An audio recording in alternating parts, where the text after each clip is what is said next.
Ouvrons notre Bible au livre de 1 roi 10. 1 roi 10. Reine de Saba et richesse de Salomon. Reine de Saba et richesse de Salomon. 1 roi 10, verset 1 à 9. Visite de la reine de Saba à Salomon. Sheba, également connu sous le nom de Saba ou Sabéa en Afrique de l'Est, était la région couvrant les deux côtés de la mer Rouge, y compris le sud du Soudan, l'Érythrée, l'Éthiopie, Djibouti et le Yémen. Nous savons par géographie que c'était un royaume riche avec beaucoup d'or, d'épices et de bois précieux en Afrique continentale, venant de l'Afrique continentale. On savait que Saba avait des reines et des rois. Dans la table des nations, dans Genèse 10, verset 7, Seba et Havila et Sabta et Rama sont listés comme les fils de Cush, fils de Ham, ancêtre de la plupart des Noirs, et fils de Noé. Et les fils de Rama sont listés comme Seba et Dédan. Plus tard, dans Genèse 23, verset 5, Sheba et Dédan sont listés comme les noms des fils de Joktan, fils d'Abraham. Une autre Sheba est répertoriée dans la table des nations dans Genèse 10, verset 28, comme fils de Joktan, un autre descendant du fils de Noé, Shem. L'historien juif romain, mais l'historien juif du 1er siècle, Joseph, décrit un lieu appelé Saba comme une ville royale fortifiée et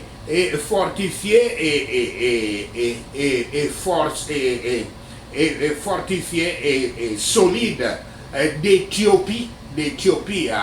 On appelait donc Éthiopie le royaume des Noirs, Éthiopie, parce que Éthiopios dans la langue grecque signifie noir. Que Cambyse a ensuite d'ailleurs nommé Méroé. Il dit que Cambyse dit, je cite, tout était englobé par le Nil tout autour et les autres rivières Astapus et Astaboras, fin de citation, offrant une protection contre les armées étrangères et les inondations de la rivière. Dans la tradition orthodoxe éthiopienne, qui a gardé toute la tradition religieuse juive et même chrétienne en Afrique, Sheba ou Saba en langue éthiopique, qui était le fils de Joktan, est considéré comme l'ancêtre primaire de la composante sémitique originale dans leur ethnogène, tandis que Sabta et Sabdesha, fils de Cush, sont considérés comme les ancêtres de l'élément couchitique dans leur ethnogénèse. Les généalogies traditionnelles yéménites mentionnent également Saba, fils de Katan ou Joktan, mais il revendique une descendance de Sabéan, non pas de lui, mais d'une autre Saba non mentionnée dans les Écritures saintes. Le voyage de Sheba ou de Méroé ou d'Éthiopie, selon qu'on peut appeler, de voyage de Saba à Jérusalem aurait été d'environ 1500 000 ou 2400 kilomètres quand il faut traverser au Yémen actuel et longer toute l'Arabie saoudite par les côtes. Et cela ferait une telle distance, une longue distance. Mais il était certain, ce voyage était certainement plus court en longeant les côtes égyptiennes de la mer Rouge. La reine était probablement venue dans le cadre d'une délégation commerciale et diplomatique aussi, comme l'indiquent les versets 2 à 5. Mais il ne fait aucun doute qu'elle était très motivée pour voir Salomon et son royaume et faire connaissance avec sa sagesse. La reine de Saba visite donc Salomon et Israël à leur zénith de prospérité. Elle voyage à la manière des reines avec une grande procession royale fortement chargée de cadeaux et de marchandises pour le commerce. Elle est évidemment familière avec le monde de la splendeur royale et du luxe. Pourtant, elle dit que le tribunal de Salomon est 2 fois plus magnifique qu'elle l'imaginait. Non seulement cela, elle remarque que son personnel et ses serviteurs sont heureux. La reine de Saba rendit visite à Salomon pour entendre sa sagesse, afin d'améliorer la sienne. Notre Sauveur mentionne ses recherches de Yahweh, sa quête de Yahweh par Salomon, pour montrer la bêtise de ceux qui ne cherchent pas Yahweh par notre Seigneur Yahshua Christ, c'est-à-dire lui-même. En attendant et en priant, en étudiant avec diligence les Écritures, en consultant les disciples sages et expérimentés du Christ, et en pratiquant ce que nous avons appris, nous serons délivrés des difficultés. La sagesse de Salomon avait impressionné la reine de Saba plus que toute sa prospérité et sa grandeur. Il y a une excellence spirituelle dans les choses célestes et dans les chrétiens cohérents, auxquels aucun rapport ne peut rendre justice. Ici, la vérité dépassa tout. Et tous ceux qui sont amenés à communiquer, à communier avec Yahweh par la grâce, diront que la moitié ne leur a pas été informée, n'était pas informée, ne serait-ce que de la moitié des plaisirs et des avantages des voies de la sagesse.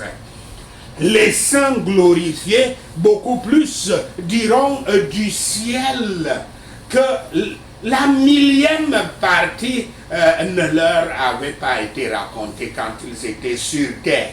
Comme cela est dit dans 1 Corinthiens 2, verset 9. La reine de Saba déclare heureux ceux qui fréquentaient constamment Salomon. Elle dessine la connexion avec le Dieu de Salomon, reconnaissant comment il avait été choisi par Yahweh.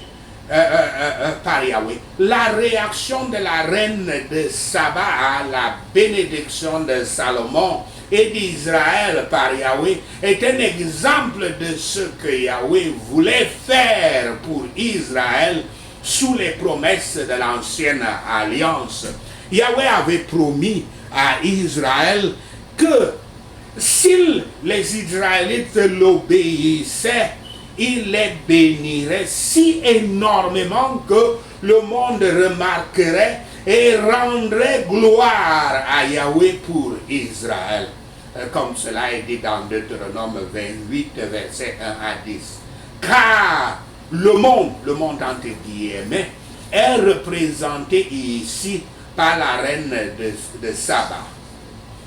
Il a été historiquement prouvé que les descendants ou les successeurs des reines de Saba, à savoir les Candaces, appelées Kandake, Kandake est le nom de la reine dans le royaume de Couche, le royaume de Méroé.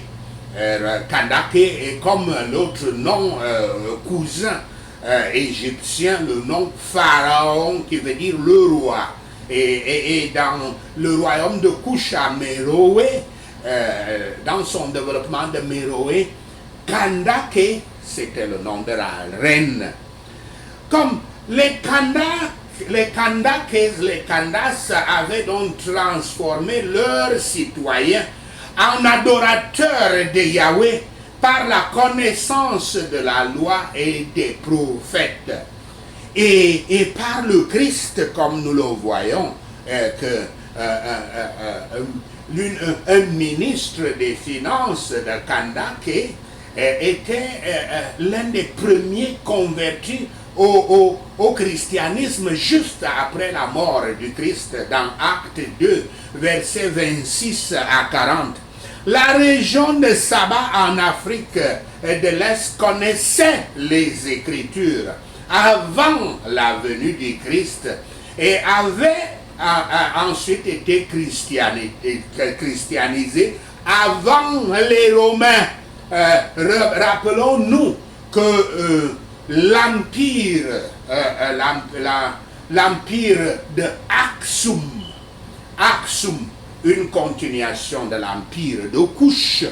L'empire d'Aksum est le premier empire au monde qui fut christianisé. 50 ans avant que Rome déclare le christianisme comme religion d'État. 50 ans avant, l'empire d'Aksum avait déjà déclaré le christianisme comme religion d'État.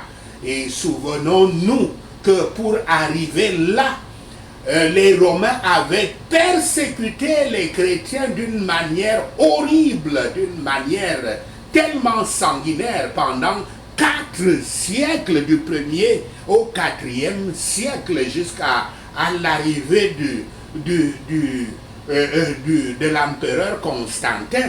Ils étaient tués parce qu'on demandait aux chrétiens d'adorer les démons, les idoles romains pour pouvoir vivre. Et si on n'adorait pas parmi ces idoles, il y avait l'empereur lui-même qu'il considérait comme roi. Mais les premiers chrétiens, les véritables chrétiens qui suivaient les Écritures saintes et notre Seigneur Yahshua Christ résistaient exactement comme Yahshua Christ, en commençant par tous les apôtres que nous avons dans les Écritures. Ils résistaient, ils acceptaient de mourir au lieu de nier leur foi et d'adorer des idoles, les démons romains. Ils préféraient de mourir. Et très récemment, on a trouvé dans le Soudan actuel, dans le désert, on a découvert un monastère qui était un monastère chrétien, pas même un monastère, c'était une ville chrétienne au Soudan actuel, une ville chrétienne qui était sous les sables, et puis les archéologues ont découvert la ville. Et la ville, c'était une ville chrétienne qui avait été détruite au 8e siècle par les musulmans. Et rappelez-vous que nos ancêtres viennent de là-bas, nous autres, en allant la Centrafrique, le Cameroun, le Nigeria et le Gabon et tous. Il y a une migration qui venait du royaume, de l'ancien royaume de Couche, de Méroé, d'Aksum, qui a migré à l'intérieur du continent à cause des invasions romaines constantes. Et ils établissaient leur ville chrétienne et les protégeaient. Et c'est merveilleux, y compris l'histoire de mes propres ancêtres. Les Yaoundé, les Ewondo et tous les autres Ekans, les Fang et consorts. Il y a cette histoire mythique de la traversée de la rivière Sanaga à travers le serpent mythique. Et qu'est-ce qu'ils étaient en train de fuir? Toujours les musulmans. Les musulmans, ils n'acceptaient pas d'être dominés et colonisés par les musulmans. Beaucoup de tribus comme ça là, qui sont notamment dans la forêt équatoriale et dans les montagnes. Et cela est merveilleux, cela se trouve même dans les traditions même. On retrouve la présence des 10 commandements dans les traditions des Ekans, les Yaoundé, les Ewondo, comme les miens. C'est une histoire formidable de la relation de nos ancêtres avec le christianisme, avant cela avec le judaïsme. Par conséquent, avec beaucoup plus de raison, on peut dire des serviteurs du Christ, heureux ceux qui habitent dans sa maison, ils le loueront toujours. Elle fit, la reine de Séba, et fit un noble cadeau à Salomon. Ce que nous présentons au Christ, il n'en a pas besoin. Mais il nous demande de le faire pour exprimer notre gratitude. Le croyant qui a été avec Yahshua retournera à sa mission, accomplira ses devoirs avec promptitude et de meilleurs motifs en attendant le jour où, en l'absence du corps, il sera en présence du Seigneur. Et pour clore avec l'histoire de la reine de Saba, elle avait donné au moins un fils avec le roi Salomon.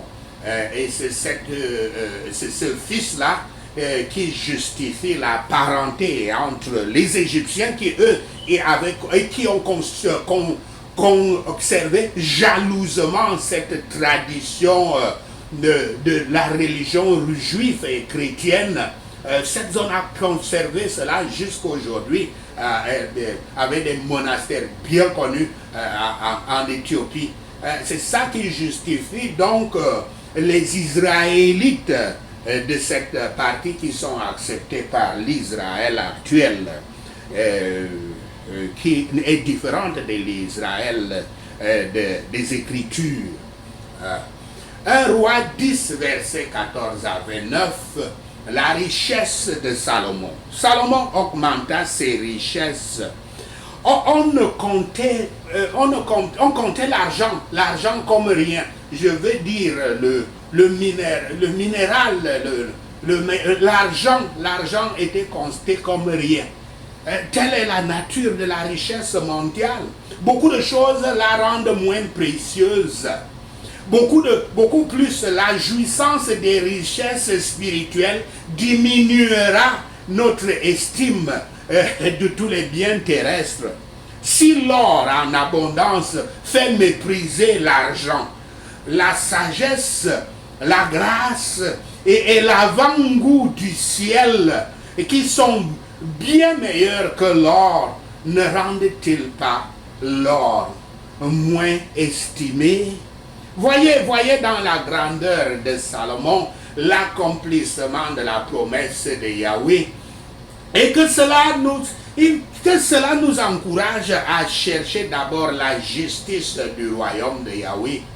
C'est lui, Salomon, qui, ayant goûté toutes les jouissances terrestres possibles, avait écrit un livre, Ecclésiaste, pour montrer la vanité de toutes les choses mondaines, la vexation de l'esprit qui les attend, et la folie de mettre le cœur sur elles, ces choses mondaines. Ceci pour recommander une piété sérieuse, comme ce qui fera sans doute plus pour nous rendre heureux que toute la richesse et le pouvoir dont Salomon était le maître. Et par la grâce de Yahweh, elle est à notre portée, cette richesse mondaine. Sachez cela et le Seigneur Yahweh vous bénira. Prenons ces points de prière. Parce que j'obéis au Père Yahweh, le monde verra sa gloire en moi. Merci Seigneur, au nom de Yahshua le Messie, nous prions. Parce que j'obéis à Yahweh, les reines et les rois magnifieront sa gloire en moi, au nom de Yahshua. Comme les gens voient la gloire de Dieu en moi, ils seront liés avec Yahweh suivant l'ordre de la reine de Saba, au nom de Yahshua. Par la gloire de Yahweh en moi, je prêterai aux nations et je n'emprunterai d'aucune, au nom de Yahshua. Par la gloire de Yahweh en moi, les reines et les rois se prosterneront devant moi, au nom de Yahshua. Par sa gloire en moi, je suis une couronne de splendeur dans la main de Yahweh, au nom de Yahshua. Par sa gloire en moi, je suis un diadème, un diadème royal dans la main de mon Dieu, au nom de Yahshua. Les reines et les rois viendront de pays lointains pour entendre la sagesse du Christ en moi, au nom de Yahshua. Je ferai impression sur les gens, non par ma prospérité et ma grandeur, mais par ma sagesse en Christ, au nom de Yahshua. Père Yahweh, fais que ceux qui sont touchés par ma sagesse en Christ remplissent les coffres de ta maison avec des trésors, au nom de Yahshua, le Messie. Ceux qui voient ta sagesse en moi, Père Yahweh, fais qu'ils rendent gloire à l'Éternel d'Israël, au nom de Yahshua. Pendant que je cherche d'abord la justice de ton royaume, Seigneur Yahweh, gratifie-moi aussi de la grandeur, au nom de Yahshua. Je ne cours pas après la vanité des choses mondaines, mais après la grâce de Yahweh qui me donne toutes richesses. Merci Seigneur. Au nom de Yahshua le Messie, nous prions. Merci Seigneur Yahweh d'avoir entendu nos prières. Merci Yahweh pour tes réponses à nos prières. Seigneur, nous te rendons gloire, nous te louons, nous t'adorons. Nous bénissons ton Saint-Nom. Au nom de Yahshua le Messie, nous prions. Amen. Hallelujah.